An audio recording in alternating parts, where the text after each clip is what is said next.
साथियों, आज मैं एक विशेष युवा साथी वर्ग से बातचीत कर रहा हूं। सर्वप्रथम तो मैं आपको दीपावली की बहुत बहुत बधाई, शुभकामना देता हूं। दीपावली के बाद गोवर्धन पूजा और आज भैया दूज, ये उत्सव भी मनाए जा रहे हैं। आपको इस उत्सवी माहौल में बहुत बहुत शुभकामना और बधाई। मित्रों, आज के प्रथम 20 मिनट में मैं आपके सामने 20 बातें रखने वाला हूं। आशा करता हूं कि आप उनको याद रखें अथवा लिख लें। न लिख पाए, न याद रख पाए तो बाद में भी आपको कोशिश करूंगा कि एक एक बात आपको ध्यान कराई जाए। जैसा आपको पहले बताया गया होगा कि आज 24 वर्ष और 25 वर्ष के बीच के ऐसे युवाओं से बातचीत कर रहा हूं। हालांकि हर दिन किसी न किसी एक लाभार्थी वर्ग से बात करता हूं, लेकिन आज मन में आया कि हमारे जो देश के कर्णधार, भविष्य के हमारे ऐसे नागरिक जिनके कंधों पर इस देश का भविष्य निर्भर है, उनसे बातचीत की जाए। अपनी ओर से कुछ बात बताने के बाद आपसे आखिर बातचीत करने के बाद जानना भी चाहूंगा कि आपके मनों में क्या चल रहा है। ये आयु एक ऐसा पड़ाव है, जैसा हम जानते हैं कि जीवन को हमारे शास्त्रों में 4 हिस्सों में बांट करके देखा गया है कि 25 वर्ष तक की आयु तक ब्रह्मचर्य आश्रम, 50 वर्ष तक की आयु तक गृहस्थ आश्रम और 75 वर्ष तक की आयु तक वानप्रस्थ, उसके बाद संन्यास। अब ये योजनाएं आखिर समाज में व्यवस्थाएं बनाने के लिए की गई थी। अब भले ही थोड़ा बहुत अंतर आया हो, लेकिन कमोबेश ये व्यवस्थाएं, इन अवस्थाओं में से हमको निकलना पड़ता है। हम एक प्रकार से अपने बालपन के बाद अपनी शिक्षा प्राप्त कर और 25 वर्ष में हम प्रवेश कर गए हैं। बहुत कुछ मन में चल रहा होगा, तो एक तो जो कुछ हमारे मन में चल रहा है उसको निश्चित रूप से विचार करें। ये एक पहली मेरी आपसे बात है कि विचार करें, गहराई से करें, ताकि हम आगे बढ़ें। अब इन्हीं बातों को विचार करते समय कई बार उहापोह होती है मन की स्थिति। तो मैं जो दूसरी बात बता रहा हूं वो मन की स्थिति ऐसी है कि बहुत बार एक शब्द हम सुनते हैं, मुश्किल। ये मुश्किल शब्द पर जरूर विचार करें कि ये मुश्किल नहीं है कुछ भी। कोई भी कठिनाई आए उसको हम चुनौती माने कि चुनौती के नाते से अगर हम उसका मुकाबला करेंगे तो हमारे जीवन का उद्देश्य ये पूरा हो जाएगा। और जब भी कभी ये चुनौती यानी भारी पड़ती है तो समझो कि हम उसको दूर करने के लिए सफलता भी हमारे सामने उतना ही जल्दी आती है। हम सफल होते हैं, उसको अनुभव, उपलब्धि का अनुभव ये कहा जाता है। तो इन स्थितियों में हमारी क्षमताओं का विकास भी होता है और हम ताकतवर बनकर के उभरते हैं। इसलिए ये आयु ऐसी है, इसमें इन बातों का ध्यान रखना बहुत आवश्यक है। मैं अगली बात, तीसरी बात जोड़ रहा हूं। अपने जीवन को एक बाधा दौड़ समझे। बाधाएं आएंगी, बाधाओं को पार करके हमको दौड़ना है। और इन बाधाओं में जो किशोर अवस्था होती है उसमें बहुत से प्रलोभन, बहुत से पतन के रास्ते भी खुलते हैं। हमें नशे की लत, आपराधिक संगति, दिशाहीनता, इस ओर भी लोग धकेलने की कोशिश करेंगे। हमें इनसे बचना है और बचते हुए अपने जीवन को भी सुरक्षित रखना है और अन्यों को भी हमने प्रेरित करना है। और साथ ही जो दुर्बल समाज है, जिसको आवश्यकता है सुरक्षा की, उसका सुरक्षा करनी है। स्त्रियों का सम्मान करना है। कमजोर वर्ग के प्रति करुणा, ये अपने व्यक्तित्व का ये हिस्सा होना चाहिए। तो एक बहुत बड़ा एक पहलू, इसको अगर हम जीवन में लेकर चलेंगे तो हर कोई हमारे बारे में अच्छी टिप्पणी करेगा। ऐसा ही मैं अगला बिंदु, चौथा बिंदु जो बता रहा हूं, उसमें कई बार हमको दूसरे व्यक्तियों के जीवन के बारे में पता लगता है। कभी अच्छा होता है, कभी बुरा होता है। मेरा कहना है कि हमें किसी के जीवन की नकल नहीं करनी चाहिए। हमें अपने आप को, हम जिस जीवन के बने हैं, जिस प्रकार का हम जीवन रहन सहन रखते हैं, जो हमारी परिवार की स्थिति, हमारे समाज की स्थिति, हमारे गांव शहर की स्थिति है, उसी के अंदर हम एक यूनिक कैरेक्टर बनकर के उभरे। हम सबसे अलग होते हुए भी कैसे अपने आप को आगे बढ़ाएं। सब लोग अपने अपनी क्षमताओं के हिसाब से अलग अलग गुण रखते हैं। कोई पढ़ने में अच्छा है, कोई लिखने में अच्छा है, कोई बोलने में अच्छा है, तो कोई हिसाब किताब रखने में अच्छा है, कोई गाने बजाने में अच्छा हो सकता है, कोई खेल कूद में अच्छा हो सकता है। तो हमको चाहिए कि हम जिस काम में भी अच्छे हैं, हमें उसका श्रेष्ठ बन करके और अपना उद्यम करके उभरना है। ध्यान रहे कि अगर हम किसी के काम के हैं तो कभी बेकार नहीं बैठ सकते, क्योंकि दुनिया आज काम के आदमियों को ढूंढ रही है। जो बेकार हो जाता है उसको दुनिया भी स्वीकार नहीं करती। इसलिए अगर हम काम के आदमी हैं, कुछ ना कुछ श्रेष्ठ हमारे पास है, तो जरूर हम आगे बढ़ेंगे। जैसा एक कहावत है कि jack of all but master of one. कभी कभी उल्टी कहावत कई लोगों के ऊपर फिट हो जाती है कि jack of all but master of none. हमको मास्टर ऑफ नन नहीं बनना, हमको मास्टर ऑफ वन बनना है। यदि एक कोई चीज हमारे जीवन में उभर करके आती है तो निश्चित रूप से हमको बहुत वो आगे बढ़ाएगी। मित्रों, इसी प्रकार से अगर मैं 5वीं बात आपसे शेयर करना चाहता हूं तो वो है कि हमको टीम वर्क में काम करना चाहिए।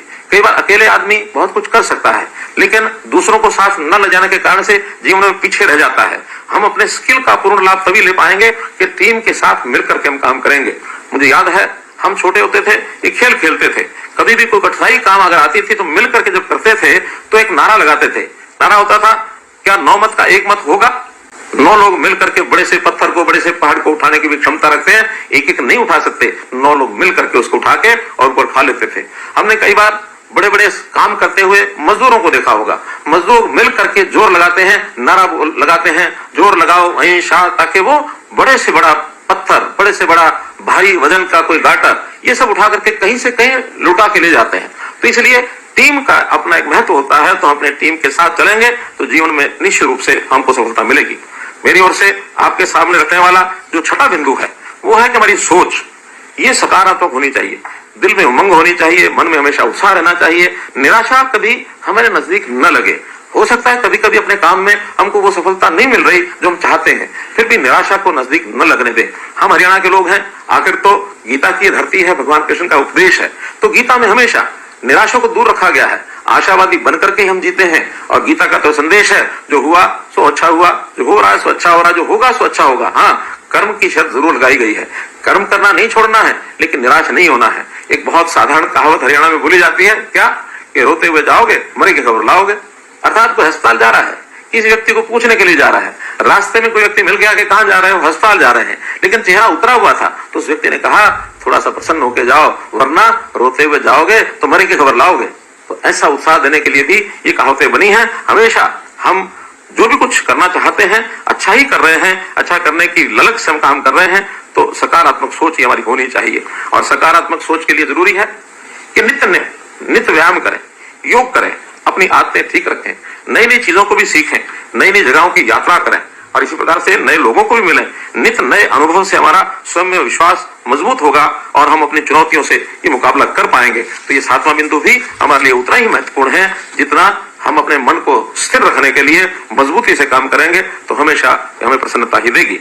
जैसा मैंने बताया कि हम भाग्य पर निर्भर हाथ पर हाथ रख करके नहीं बैठेंगे। 8वां बिंदु है कि कर्म जो है वही पूजा है।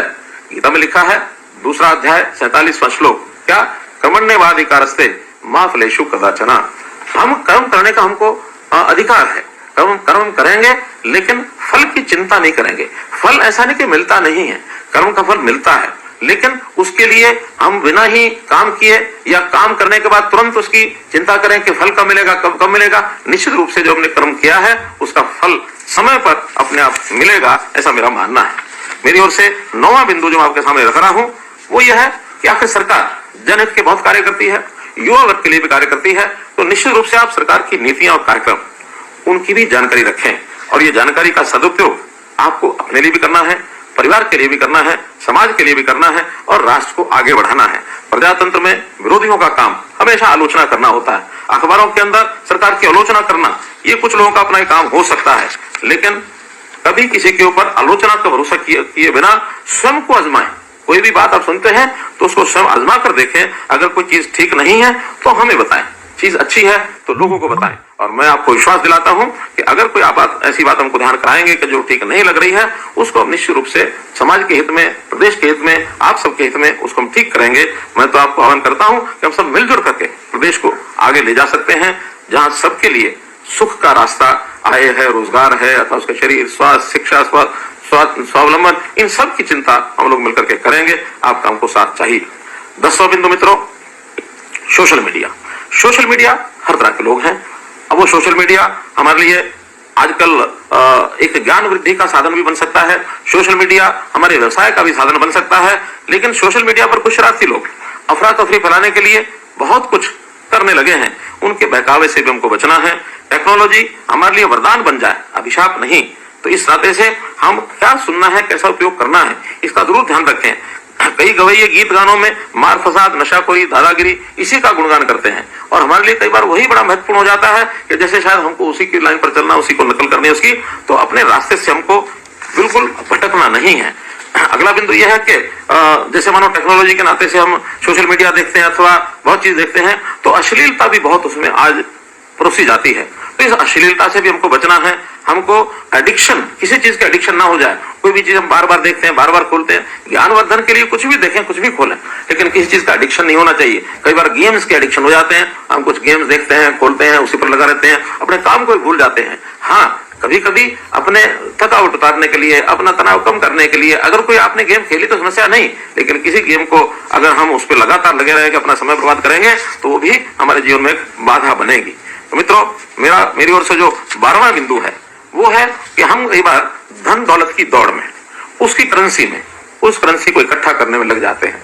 मेरा कहना है कि आप अगर इकट्ठा ही करना है तो दो तरह की तरक्की की जो करेंसी है उसको हम इकट्ठा करें। जितना इस तरक्की की दो करेंसी जो मैं बता रहा हूं उसको इकट्ठा करेंगे, जीवन में सफलता मिलेगी। पहला है परफॉर्मेंस करेंसी, कि हम कितना परफॉर्म करते हैं, उस परफॉर्मेंस को सब लोग याद भी रखेंगे, हमको भी इकट्ठा हम अपनी उस करेंसी को इकट्ठा करके रखेंगे कि मैंने इतना परफॉर्म किया, इतना काम किया, ये किया, उसको याद रखते रहे, उसको लिपिबद्ध करते रहे, उसको बेशक उसके लिए हमें किताबें भरनी पड़े भरें, लेकिन इस करेंसी को हम इकट्ठा रखें और अपने जो काम जो है, अपना काम जो लोगों की उम्मीद जो हमसे होती है उससे और बेहतर करें, चाहे एक कदम आगे चलें, थोड़ा बेहतर करें, लेकिन जो उम्मीद लोग करते हैं उससे थोड़ा बेहतर करें। और इसके साथ दूसरी करेंसी है वो हमारी रिलेशनशिप करेंसी। हमारे दूसरों से संबंध कैसा है, अपने संबंध ज्यादा लोगों से बनाएं और लोगों से अच्छे सरोकार रखें। टीम प्लेयर होकर के अपनी जिंदगी में हम कुछ बड़ा कर सकते हैं। तो इसलिए जहां कहीं मुझे टीम के साथ चलना है, टीम के अंदर चलना, टीम के साथ चलूंगा। कभी कभी मुझे टीम को लीड करना है, अगर मैं टीम का लीडर बनता हूं उस समय भी मन में किसी प्रकार का ऐसा भाव नहीं आना चाहिए कि मैं सबसे अलग हो गया, बड़ा हो गया, बल्कि टीम लीडर के मन की सोच चाहिए कि I am first among the equals, मैं सभी बराबर हैं, उसमें प्रथम स्थान पर खड़ा हूं, मैं भी उनके बराबर हूं, तभी अपनी टीम को हम साथ लेकर के चल सकते हैं। मेरे मित्रों, तो युवा साथियों, ये मन के विचार यही हमको सबसे आगे लेकर के चल सकते हैं। 13वीं जो बात मुझे आपको कहनी है वो है कि हमेशा खुश रहना सीखना चाहिए। और ये खुश रहने की कला वास्तव में हमको बच्चों से सीखनी चाहिए। बच्चों में जो कुछ गुण होते हैं उसमें एक गुण होता है वो हमेशा खुश रहता है, वो कभी निराश नहीं होता है, कभी उसको चिंता नहीं होती है। हाँ, कोई इच्छा होगी, आवश्यकता होगी तो थोड़ा रोएगा, माँ उसको कोई चीज देती है तुरंत प्रसन्न होगा, खुश होगा। तो बच्चे की आदत खुश रहने की जरूर उनसे सीख लेनी चाहिए। और जब हम खुश रहेंगे हमारे मन का तनाव ये समाप्त होगा।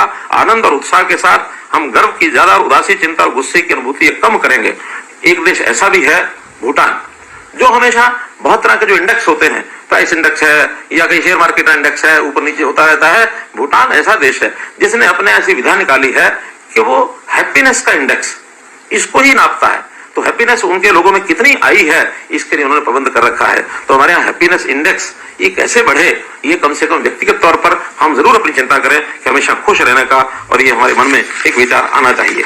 मित्रों, हमारे मन में बहुत स्वप्न होते हैं, तो उन स्वप्नों को भी हमने जो है आगे बढ़ाना है। हम में से कोई डॉक्टर बनना चाहता है, कोई इंजीनियर बनना चाहता है, कोई अधिकारी बनना चाहता है, कोई सरकारी नौकरी के तलाश में है। अभी सरकारी नौकरियों की घोड़ सी लगी हुई है, बहुत से लोग उसकी तैयारी कर रहे हैं। और उस तैयारी के अंदर आप लोगों को बहुत से प्रकार बताए गए हैं कि रोजगार जो सरकार का वो एक मेरिट के ऊपर मिलेगा। और मेरिट की नौकरी का मतलब ये होता है कि जिसको पढ़ाई लिखाई में योग्यता हासिल हुई है वही नौकरी में आएगा। और अगर किसी को नौकरी मिलती है, हमको नहीं मिलती है, तो भी हमको अफसोस नहीं होता, बल्कि विश्वास होता है कि मुझे इस बार नहीं मिल रही है तो मैं और बेहतर काम करूं, ताकि बेहतर काम करने के बाद अगली बार जो है नौकरी मिल जाए। और हाँ, यदि किसी गलत व्यक्ति को नौकरी मिल जाए तो फिर हमें अफसोस होता है, लेकिन हमने मिशन मेरिट को बनाए रखने के लिए संकल्प लिया है। तो इसलिए आपको हमेशा अपने आप को मेहनत करके आगे बढ़ने की आवश्यकता है, कहीं किसी प्रकार का अफसोस आपको होगा नहीं। पिछले 9 सालों में हमने 1,10,000 युवाओं को और जो मिशन मेरिट के अंतर्गत ये नौकरी दी है, और अभी इस अगले 3-4 महीनों में 60,000 नौकरियां और लाइन में लगी हैं। इसलिए आप लोग हमेशा अपने व्यवसाय के नाते से इस काम में लगे रहें। मित्रों, मेरा एक और कहना आपसे है कि आप लोगों का उत्साह स्वामी विवेकानंद की उस कहावत से मैं जोड़ करके देखता हूं। स्वामी विवेकानंद ने जब युवा अवस्था में उन्होंने एक नारा दिया था कि जागो, उठो और आगे बढ़ो, तब तक मत रुको जब तक आप अपने जीवन का लक्ष्य प्राप्त न हो और अपनी मंजिल तक आप प्राप्त न पहुंच जाए। तो इसलिए अपने काम करने में इस प्रकार का एक उत्साह बनाए रखें। पंजाबी में कहावत है, थकना नहीं, झकना नहीं, अकड़ा नहीं। अर्थात थकना नहीं है, काम करते करते उबाऊ यानी अकड़ा नहीं है, उबड़ा भी नहीं है, और झकना नहीं है, किसी से झकझक में भी नहीं फंसना है। किसी के साथ हम उलझ जाते हैं, उलझने में सामने वाले की तो परेशानी होती है, अपनी भी परेशानी होती है, तो हम उसमें उलझेंगे तो हमारा सबर टूटेगा, जो हमको निश्चित रूप से आगे की बजाय और पीछे लेकर के जाएगा। तो इसलिए हमारा एक मन का विश्वास बनना चाहिए। मैं आपके साथ जो इसके बाद 16वीं बात जो आपसे शेयर कर रहा हूं वो है कि हमारा मन त्यागमय वृत्ति का होना चाहिए। हमें हमेशा कुछ प्राप्त करने के बजाय हमारी जो सामर्थ्य है, हमारी जो ताकत है, उसको किसी को देने के लिए भी तैयार रहना चाहिए। लेने की बजाय देने में आनंद जो आता है उसकी अनुभूति होनी चाहिए। एक मैं पंक्तियां बोलता हूं, उस पंक्तियों पर जरूर विचार करना चाहिए। पंक्तियां हैं, एक व्यक्ति जो समर्पित भाव का होता है वो कैसे कहता है, तन समर्पित, मन समर्पित, धन समर्पित और ये जीवन समर्पित, चाहता हूं देश की धरती तुझे कुछ और भी दूं।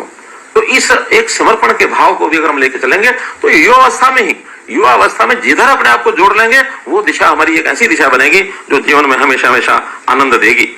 इस प्रकार से हमें जीवन में, जैसा मैंने बताया, कि लोगों से जब मेलजोल रखेंगे, उनसे बातचीत करेंगे, खुश रहेंगे, तो एक 17वीं बात जो मुझे कहनी है वो ये कि एक शोध में एक पाया गया है कि सामाजिक संपर्क से हमारी जो रक्त धमनियां हैं उसमें ऑक्सीटोसिन ये रिलीज होता है और जो सेरोटोनिन की मात्रा, ये एक वैज्ञानिक टर्म है, उस टर्म के हिसाब से सेरोटोनिन की मात्रा को बढ़ाता है, उससे मन प्रफुल्लित होता है। आखिर हमारी जो संवेदनाएं होती हैं उनको संचालन करने में भी कुछ शरीर की जो क्रियाएं होती हैं, उस क्रियाओं के बारे में लिखा गया है कि जब हम प्रसन्न रहते हैं, उस प्रसन्न रहने से हमारे मन में इस प्रकार के जो विचार आते हैं उसके प्रति हमको ध्यान रखना है। मित्रों, मैं आपके सामने जो बिंदु 18वां रखना चाह रहा हूं कि हमारा विशाल हृदय, उदार और विशाल हृदय, यानी किस प्रकार से संकीर्ण हृदय का मानस क्या है, अयम निजा प्रोवेति गणना लघु चेतसाम, अर्थात ये मेरा है, ये तेरा है। इस भाव भावना से जब काम करेंगे तो अर्थात वो जो है लघु चेतसा यानी छोटे मन का व्यक्ति और इस प्रकार का विचार करता है। उदार चरिता नाम तो, जिसका उदार चरित्र होता है वो कहता है कि वसुधैव कुटुंबकम, ये सारा विश्व, सारा देश, सारा समाज ये मेरा परिवार है। मैं हमेशा अपने भाषणों में कहता हूं कि 2,80,00,000 लोग हरियाणा के ये मेरे परिवार के सदस्य हैं। इसको कहने के बाद जब अनुभव होता है तो उसका आनंद ही कुछ और है। ठीक है, हमारा एक छोटा परिवार जिसमें माता पिता, भाई बहन, जो हमारे दादा दादी जो हमारे साथ रहते हैं, वो एक परिवार होता है। लेकिन जैसा ही मन में विचार आएगा कि ये तो एक भाग है उसका, हमारा परिवार तो पूरा समाज मेरा परिवार है, इस भाव को हमारे देश की संस्कृति की पहचान करती है। तो इस सांस्कृतिक भाव को मन में जरूर कहीं ना कहीं लेकर के चलना चाहिए। यही मेरा आपसे निवेदन है। अगर मैं उससे अगली बात कहता हूं, 19वीं बात, तो हमें अपने मस्तिष्क को भी काबू रखना है। कई बार मस्तिष्क जब खाली होता है तो इधर उधर दौड़ता है, यानी काम खत्म होते ही दिमाग के कई भाग होते हैं, वो अलग अलग भाग वो अनियंत्रित होकर के आपस में बात करने लगते हैं। और जब हम उनको व्यस्त नहीं रखेंगे तो आपस में जब बात करेंगे तो इसको माइंड्स डिफॉल्ट नेटवर्क कहते हैं। अगर ये बेलगाम छोड़ दिया गया तो बहुत कष्ट होता है, तरह तरह के उल्टे सीधे विचार मन में आते हैं और उन उल्टे सीधे विचारों को मन में लेते समय बहुत ही हमें कष्ट होता है। और अंतिम जो मैं आपसे 100 बात की एक बात अगर 20वीं बात कहूं तो वह है स्वयं पर विश्वास करें। अगर आपको स्वयं पर विश्वास है तो आपका कोई कुछ बिगाड़ नहीं सकता। आप अपनी सकारात्मकता ही बनाए रखें और जो हमारे पास उपलब्ध अवसर हैं उन अवसरों का लाभ उठा करके और एक जिम्मेदार नागरिक के नाते परिवार, समाज और राष्ट्र के उत्थान में अपना योगदान दें। जीवन का यही अपना उद्देश्य है। साथियों, अपने जीवन को बेहतर हम बनाएं, हमारा कल बेहतर बने। इसके लिए आप अगर हमें कुछ सुझाव देना चाहते हैं तो निश्चित रूप से, चाहे आपका सुझाव शिक्षा के संबंध में हो, स्वास्थ्य के संबंध में हो, रोजगार के संबंध में हो, आय बढ़ाने के संबंध में हो, या समाज के सुख के लिए कोई भी हम काम कर सकते हैं, लोकहित का काम कर सकते हैं, तो मैं उनका स्वागत करूंगा और आपके इस दिए हुए सुझाव के ऊपर जितना भी संभव हो सकेगा उस काम को मैं आगे बढ़ाऊंगा। आपके जीवन को आगे आपने जैसे अगले चरण में 25 वर्ष का होते ही अगले चरण में आपने भाग लेना है। आप में से बहुत लोगों ने अपनी पढ़ाई समाप्त कर ली होगी, कुछ लोग हायर एजुकेशन में पढ़ते भी होंगे। तो आप जैसे जैसे आगे बढ़ेंगे वैसे वैसे आपको अवसर मिलेंगे। खास करके जो डिजिटल का जमाना है, इस डिजिटल युग में आपको बहुत सारे अवसर मिलने वाले हैं। बहुत से लोगों ने तो इस डिजिटल सिस्टम को ही अपने जीवन का अंग बना करके और छोटे लेवल से उठ करके और बहुत बड़े लेवल तक वो पहुंच गए हैं। तो हमारे इस डिजिटल युग का भी लाभ उठाएं और ये जो हमारा सोशल मीडिया है इसमें भी सावधानी में से पैर रखें, ताकि जो बातें मैंने आपको बताई हैं मैं समझता हूँ एक एक बात का विचार करेंगे।